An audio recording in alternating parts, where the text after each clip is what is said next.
알아두면 돈이 되는 노동법 알돈노 소나무 노동법률사무소의 김효신 노무사와 함께합니다.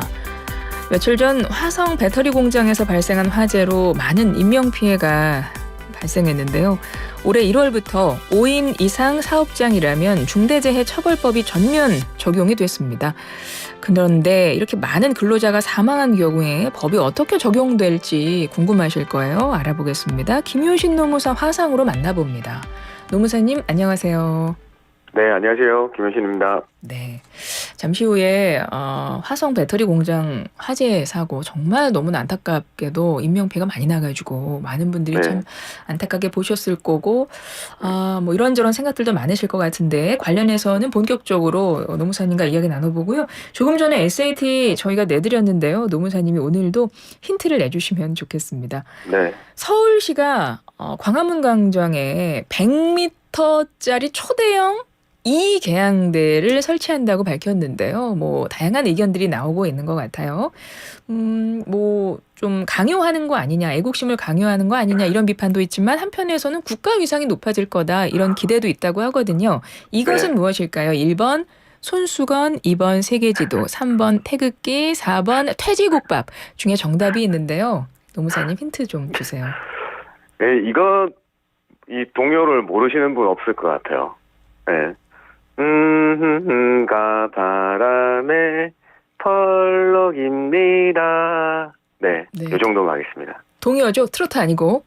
네. 아, 그렇게 들리셨어요? 죄송해요. 네. 다 알아요. 요즘에 트로트 좋아하시니까요. 역시 우리 노무사님 뭐 모든 장르의 음악이 다 가능하시니까 또 동요를 트로트 버전으로 한번 이렇게 네. 꺾으면서 불러주셨어요. 그리고 그 꺾인 부분에 정답이 들어가는 거죠.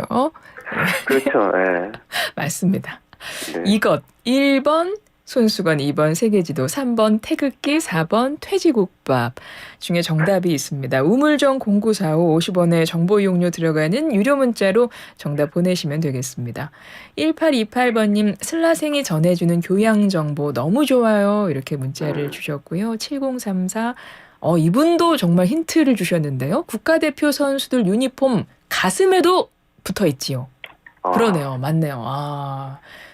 우리 노무사님 좀 긴장하셔야 되겠습니다. 우리 청취자분들이 힌트를 네. 아니에요. 노무사님 힌트도 너무 좋았어요. 이렇게 네. 노래로 승화하는 힌트를 네. 너무 좋았습니다.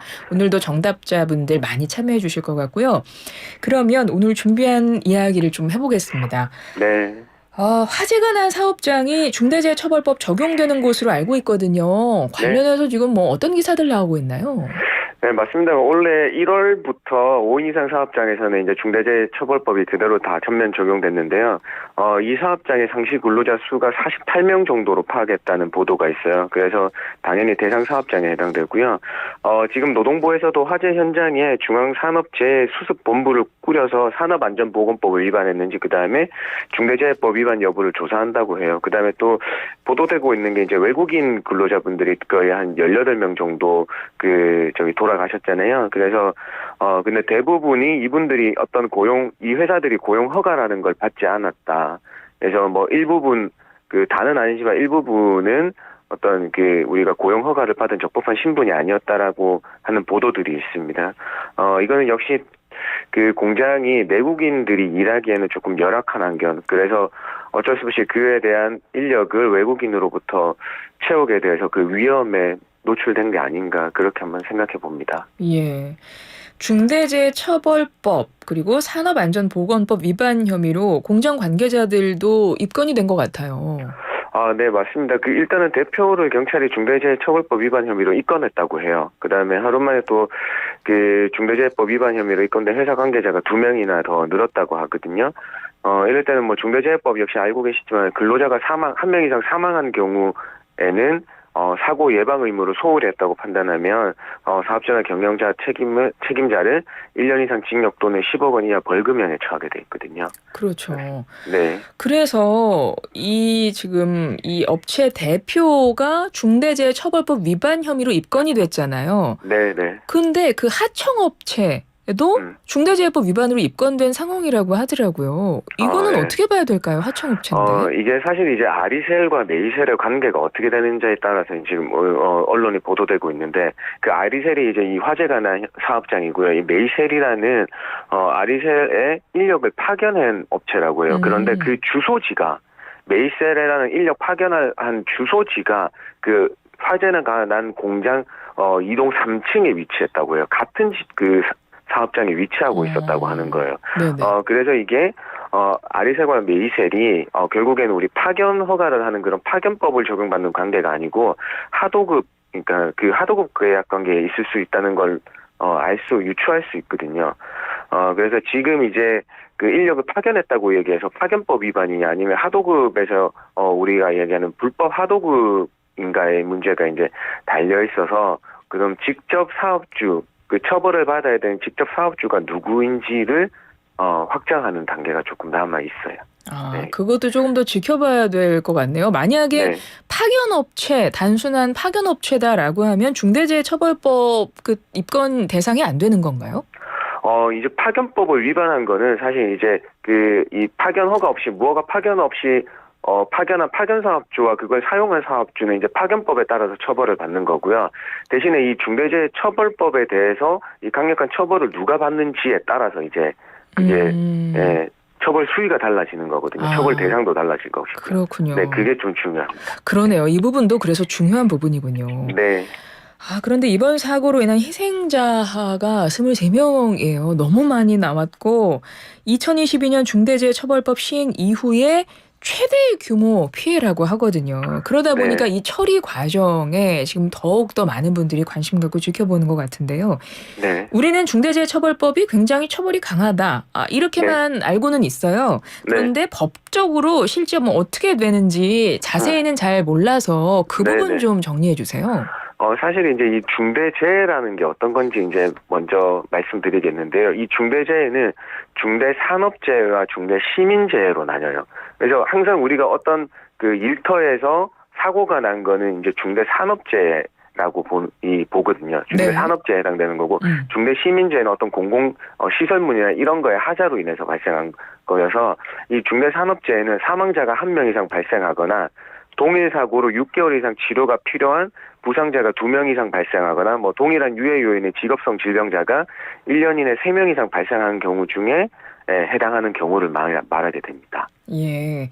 중대재해, 중대산업재해와 중대시민재해로 나누어서 그 처벌의 어떤 수위나 이런 게 좀 다릅니까, 두 가지가? 아니요. 똑같이 그 요건만 나눠서 있고요. 처벌은 동일합니다.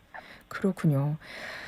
이번 사고에 대해서 사실 고용부도 중대재해법, 파견법 위반 동시에 지금 보고 있다고 하는데, 고용부 안팎에서 나오는 이야기를 보니까요, 파견법을 위반한 것보다 중대재해법 위반 혐의를 입증하는데 더 무게를 둬야 된다, 이런 목소리 나오는 것 같아요. 뭐 노무사님도 당연히 그래야 된다고 보시나요?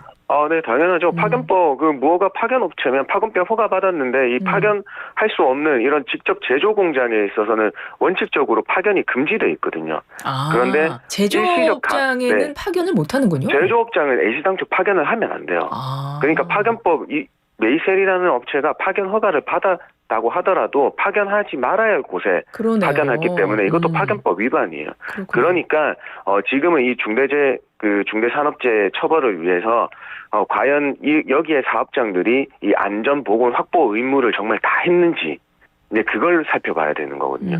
그래서 거기에 대한 입증을 할 수 있는 게 더 좀 필요해요. 왜냐하면 여기 사고가 발생하기 전에 안전보건 컨설팅을 받아서 안전보건 관리 체계를 일단은 구축은 돼 있다고 하더라고요. 그래서 이 구축만 해놨지 실제로 이행하지 않았는지 이행했는지가 관건이거든요. 그렇군요. 네. 특히 파견법 위반 이야기가 나온 이유가 뭐냐면, 물론 아예 파견 대상 업체가 아니라고 말씀을 하셨는데 제조업이기 때문에 일단은 외국인 사망자가 많았잖아요. 그러다 보니까 이 불법 파견에 대해서 더 좀 초점이 맞춰지는 거 아닌가 싶은데 어떤가요? 사실 이제 우리 이 사회에 만연해 있던 게 이번 사고를 통해서 좀 터진 것 같아요.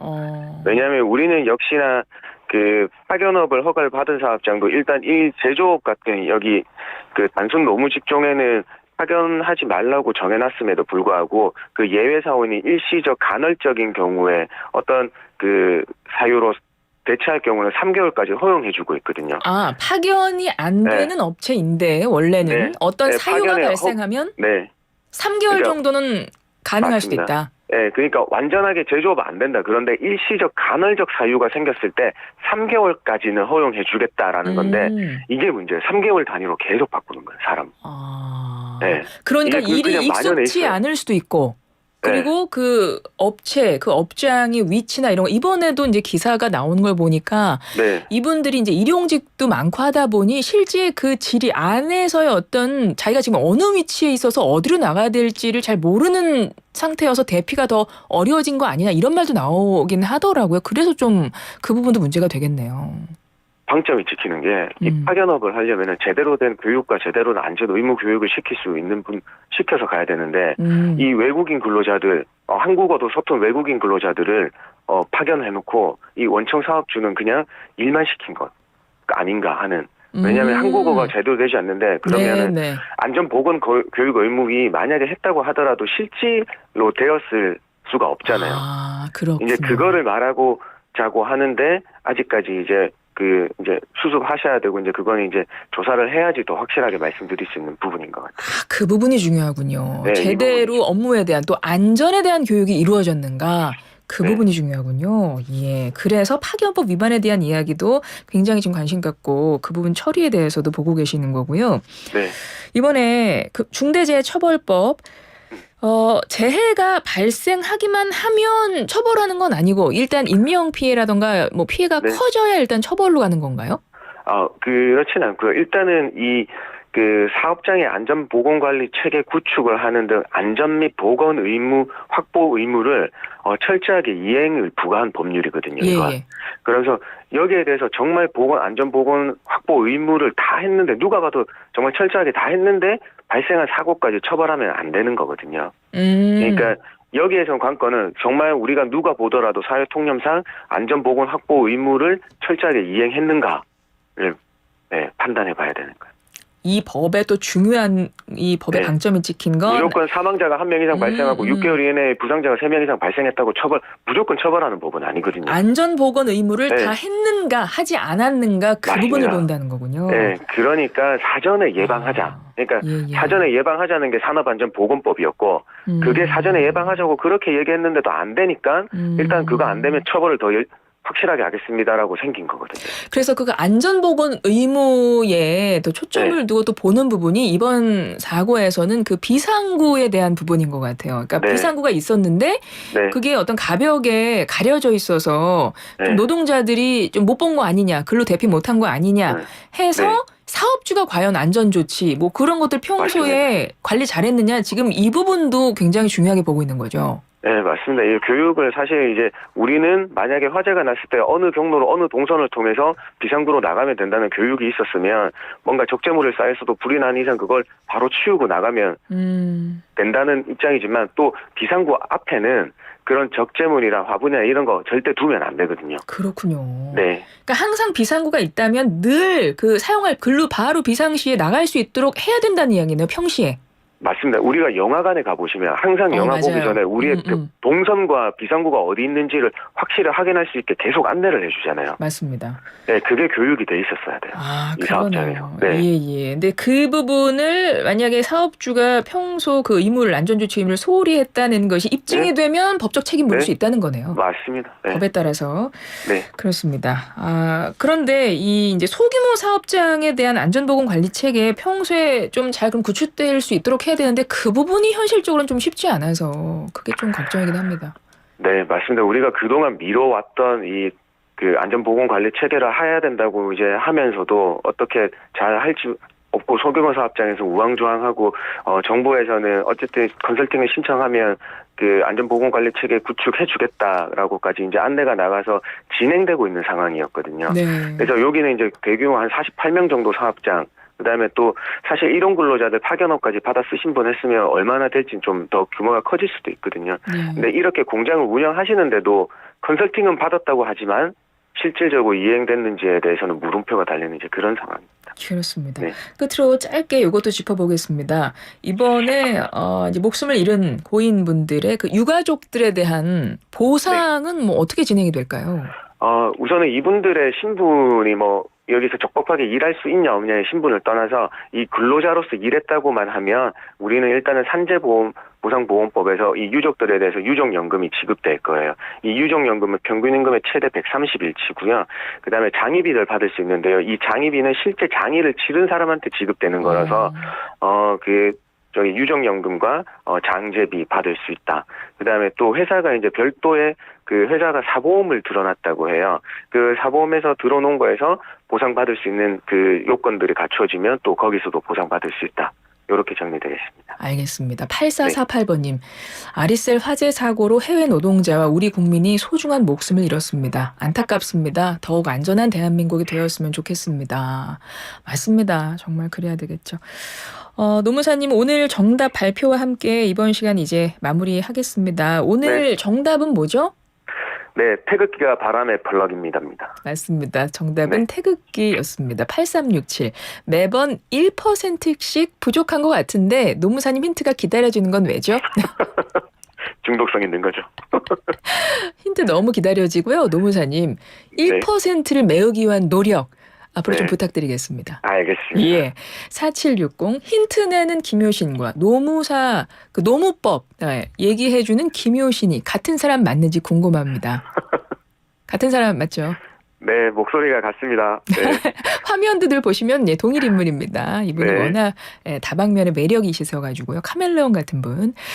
5962번님은 앵콜이라고 하셨는데 아까 바람에 펄럭이는 그 동요에 대한 말씀이신 것 같아요. 그 앵콜 공연으로 이 시간 마무리할까요? 네. 태극기가 바람에 펄럭입니다. 김효신 노무사였습니다.